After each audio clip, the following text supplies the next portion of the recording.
সমুদ্র মানে অভিযানের গল্প। সাগরের বুকে কত শত কাহিনী না কালে কালে তৈরি হয়েছে। সেগুলোর কোনোটি বিজয়ের, আবার কোনোটি হারানোর। সাধারণ সেসব কাহিনীর পাশাপাশি সমুদ্রকে ঘিরে রহস্যময় ঘটনার সংখ্যাও কিন্তু কম নয়। এই ভিডিওতে এমন কিছু রহস্যজনক ঘটনার কাহিনী তুলে ধরা হচ্ছে যেগুলো উঠে এসেছে সমুদ্র ও সমুদ্রে ভাসমান অদ্ভুত এবং ভুতুড়ে কিছু জাহাজের গল্প।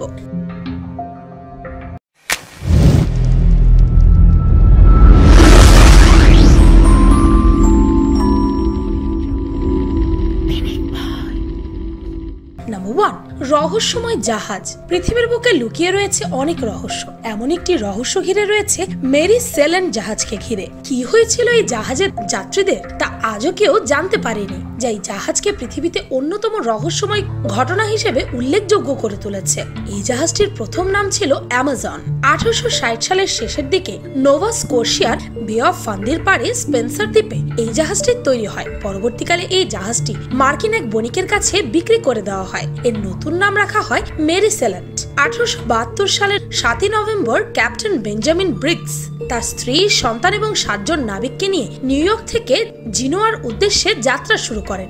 যাত্রা শুরু করলেও মাঝপথে প্রবল ঝড় এবং ভয়ঙ্কর ঢেউয়ের মুখোমুখি হতে হয় ম্যারিকে। কিন্তু এত বিপদে পড়েও কোনো রকম কোনো ক্ষয়ক্ষতি হয়নি মেরির। এরপর প্রায় 1 মাস পরে 1872 সালের 5 ডিসেম্বর পর্তুগালের তট থেকে প্রায় 1500 কিলোমিটার দূরে আটলান্টিক মহাসাগরে আজর দ্বীপের কাছে ব্রিটিশ জাহাজ দি গ্রাসিয়া দেখতে পায় ম্যারিকে। সেই জাহাজের নাবিকের নাম ডেইগ্রাটিয়া। ডেইগ্রাটিয়া দূর থেকে মেরিকে দেখতে পান। তার কাছে মেরির জাহাজটাকে অদ্ভুত বলে মনে হয়, তাই সন্দেহবশত তিনি কাছে গিয়ে ডাকাডাকি করেন ভেতরে কেউ আছে কিনা, কিন্তু কোনো সারা শব্দ শুনতে পান না। তার কাছে ব্যাপারটা আরো অদ্ভুত লাগে। এত বড় জাহাজ সাগরে চলছে, অথচ ভেতর থেকে কেউ কোনো উত্তরই দিচ্ছে না। তিনি বুঝতে পারলেন জাহাজে কিছু একটা ঘটেছে।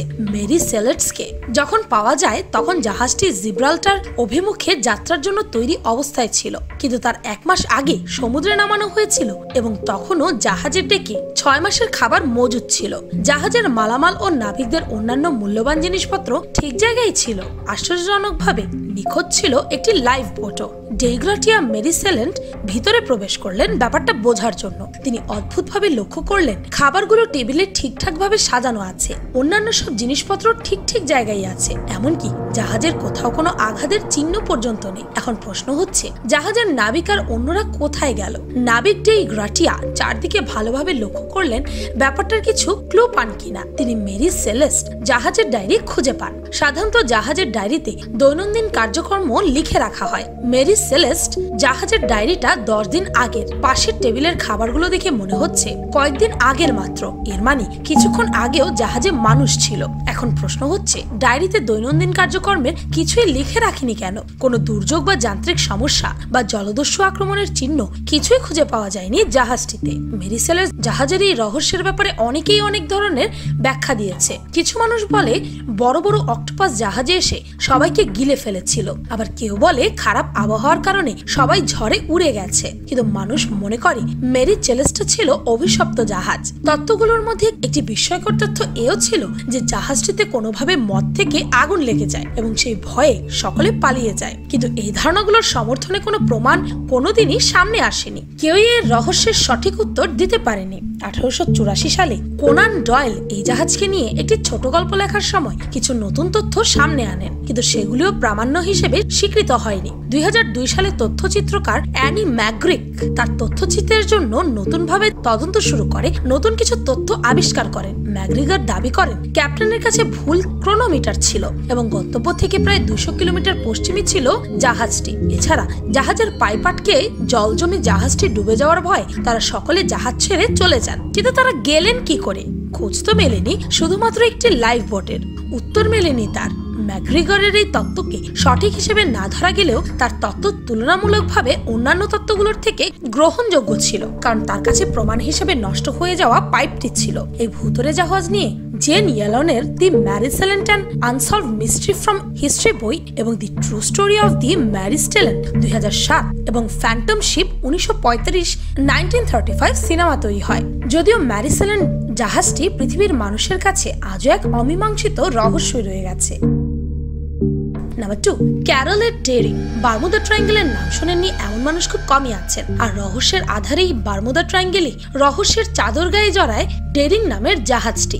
ব্রাজিলের রিও ডি জেনিরো থেকে যাত্রা শুরু করার পর মাঝপথে সামান্য কিছু ঝামেলা হলেও সেসব ঠিক হয়ে যায় জাহাজটিতে। পরবর্তীতে 1921 সালের 28শে জানুয়ারি সব যোগাযোগ বন্ধ করে দেয় জাহাজটি। 3 দিন পর কেপ হেটার্সে একে খুঁজে পায় উদ্ধারকারী দল। জাহাজটিতে তখন কোনো মানুষ ছিল না। ধারণা করা হয় খাবার টেবিল থেকে উধাও হয়ে গিয়েছিল যাত্রীরা। কি হয়েছিল ঠিক ওখানে, কেন এভাবে হঠাৎ করে উধাও হয়ে যায় তা জানা যায়নি আজ অব্দি।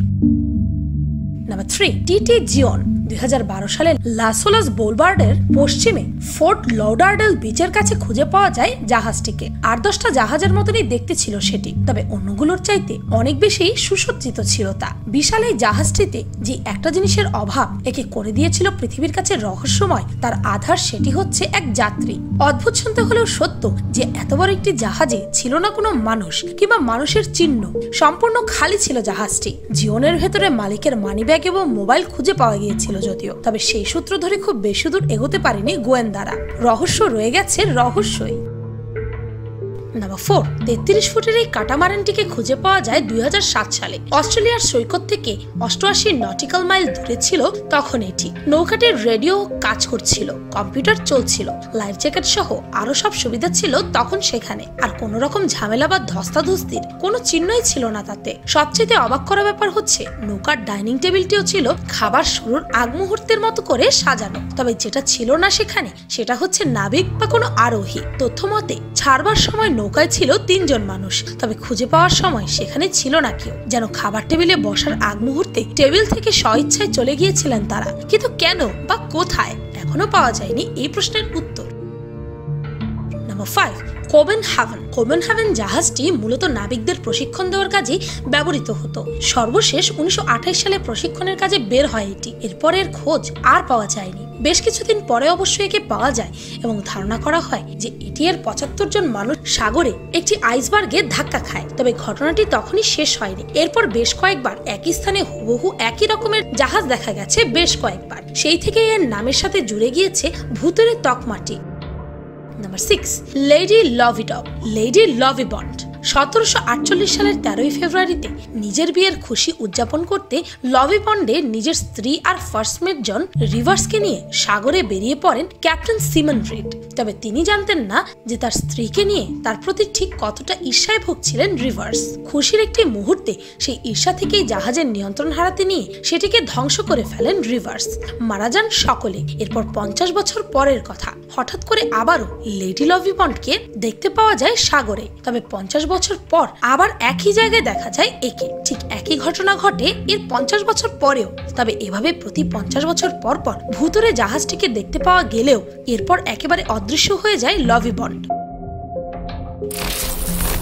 রহস্যে ঘেরা এই পৃথিবীতে পানি এবং পানিতে একা একা ভাসা জাহাজের মতো ভয়ঙ্কর জিনিস খুব কমই আছে। বিভিন্ন সময় নানা কারণে অথবা অকারণেই হারিয়ে গেছে অনেক জাহাজ। কিন্তু আসলে কি অকারণেই? হয়তোবা কারণ আছে, কিন্তু সেটি আজও রয়ে গেছে অজানা, বা এর পেছনে হাত আছে কোনো বড় চক্রের, যার কারণেই হয়তো এটি আজও রয়ে গেছে অজানা। ভিডিওটি ভালো লাগলে আপনার ফ্রেন্ডস এন্ড ফ্যামিলির সাথে শেয়ার করতে পারেন। আর পিনিকপাই চ্যানেলকে সাবস্ক্রাইব করে বেল আইকনে অল নোটিফিকেশনস অন করতে ভুলবেন না যেন। শুধুমাত্র এভাবেই পিনিকপাইয়ের প্রতিটি ভিডিওর নোটিফিকেশন আপনার কাছে পৌঁছে যাবে। আমি ফাল্গুনি, আজকের মতো পর্যন্তই। দেখা হচ্ছে পরের ভিডিওতে।